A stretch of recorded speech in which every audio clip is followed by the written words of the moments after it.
start us off, we have this open box B550M Pro 4. Now this looks basically brand new, and well, it kind of is. It comes with pretty much everything you need. And not only that, the motherboard also looks brand new. This is a very nice motherboard, 4 DIMM slot, PCI Gen 4, plenty of USBs, heat sinks everywhere. It's honestly a very solid deal, especially at $65. You can't go wrong here. I will say it is pretty hard to get that deal, but you should probably spend around that price point. We have the Ryzen 5 5600. Time and time again, I use the CPU because it's just the best value you can get on AM4, and honestly for any computer. This CPU works for a lot of budgets ranging from $400 to like $800, just because it works really well with Gen 4, and also there's a lot of little details that could prove to you that it runs very well for gaming. Now, something that I wouldn't necessarily recommend is having 2 different sets of RAM, and that is because these are the only black kits I have, and well, I don't use 16GB kits very often, and these are also RGB, so we need a good motherboard for that, and I might as well just use them. Alright, so we're gonna use every slot here.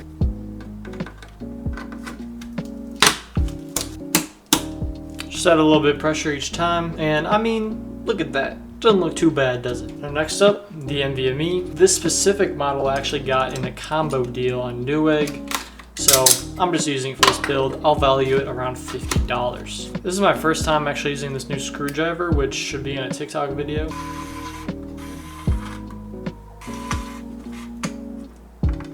Slide in the SSD like this. Now, before we line up the heatsink, take off this plastic. Alright, now we can move on to the rest of the build. Alright, here is an all-time classic. We have the Sama Naview 2851M. Now this was something I got a long time ago on a really good deal. So this isn't a very realistic case to get, but the price isn't that far off. As you can find a lot of good cases for around $60, so you should definitely be able to get this entire PC still under $500.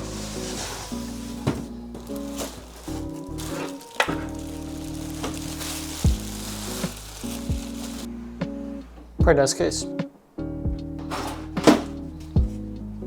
Here we got all the screws for the case. Boom, put that to the side. That's pretty much all we want for now. We need to add a few standoffs here because our motherboard is actually wider than what it gives us at the moment. We're gonna grab something like this because this helps us screw in these standoffs. And then obviously we take a standoff. So go ahead and do that.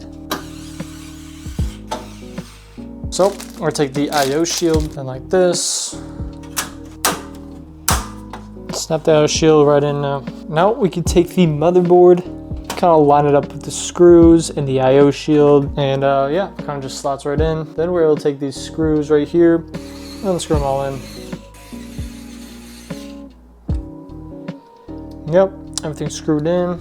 First things first, I like to add some cable extensions before I do the AIO cooling, so that is what I just did. All right, here we're gonna add the AIO.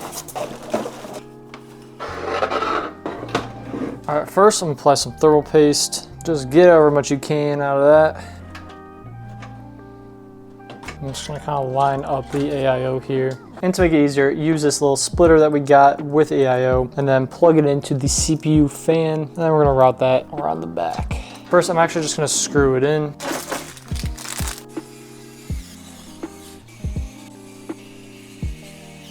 All right, now that's all screwed in, we can go back. And then all we really need is this thing right here to attach to the AIO. First, remove the plastic. Then we line this up with the AIO and then twist it. Now, we're gonna connect this to the actual bracket that came with the motherboard. Boom. All right, that is not easy to do. Then kind of just apply even pressure to the screws. We can use the AIO fan and plug it into the motherboard as well. So there are 2 separate fan connections, one for the fans, one for the AIO pump. And we can figure out this cord situation later.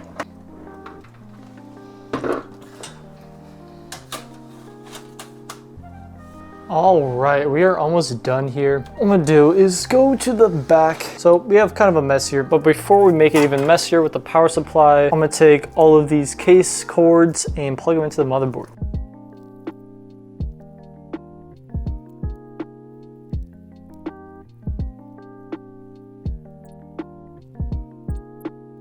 Ooh, all right, that was kind of a lot, but Plugged in everything here. All right, so what I just did is plugged in everything here. HD audio, RGB from the hub, then the fan from the hub, and then the F panel, along with USB 3.0 up here, and then all the cords going through the back. I'm actually gonna take off these. That's a lot better. All right, so now we have a bunch of cables everywhere, but don't be afraid, it's okay. We have this splitter here, which this is for all of the 3 fans up top. There we have them all attached. Now, for all the RGB, take off the male port and basically just daisy chain all of them. There should be 4 different ones to do. And then plug the last one into the RGB hub. Now yes, there's a lot of cords everywhere, but all the fans should be plugged in, at least for me. Now all we have to do is put in the power supply. The power supply we're using is the Segotep 650 watt gold. They did just raise the price to $55 instead of $50, but it's pretty good still. Now we're gonna phase the power supply with the fan out and also the power out. All right, now, whole bunch of mess here, but I'll show you what we need here. Power cord right here, plug it into the other one that we use for the cable extension.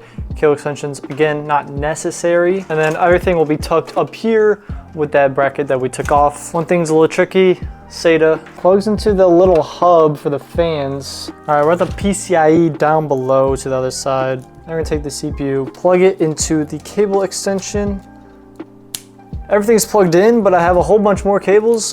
Pretty much cable management will be a lot easier when installing the bracket right here. But before that, I'm gonna make sure the PC actually works. Last thing to do is install the GPU. It's gonna wiggle these little brackets off. All right, now just pop back the PCIe and then just line up the graphics card. Boom. I'm sure I can screw that in real quick. And since we're going for all aesthetics, I'm going to use this ARGB cable extension from AliExpress. I've used this many times before and it actually looks pretty good. So this is the last one I have in black and we're going to use it for this build. I think we're good here. Let's turn it on.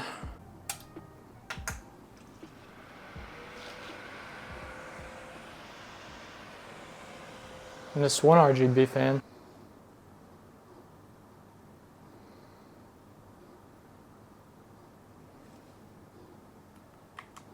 So the graphics card is pretty loud, but it's not necessarily a bad thing. I will obviously stress test it, make sure all the temperatures are good, but it looks all right so far. Now I'm gonna plug in the USB drive for Windows and restart. Boom. All right, so looks like everything works. And now it's time to just set up Windows, do all the random stuff I gotta do. And yep, so far so good. Let's go.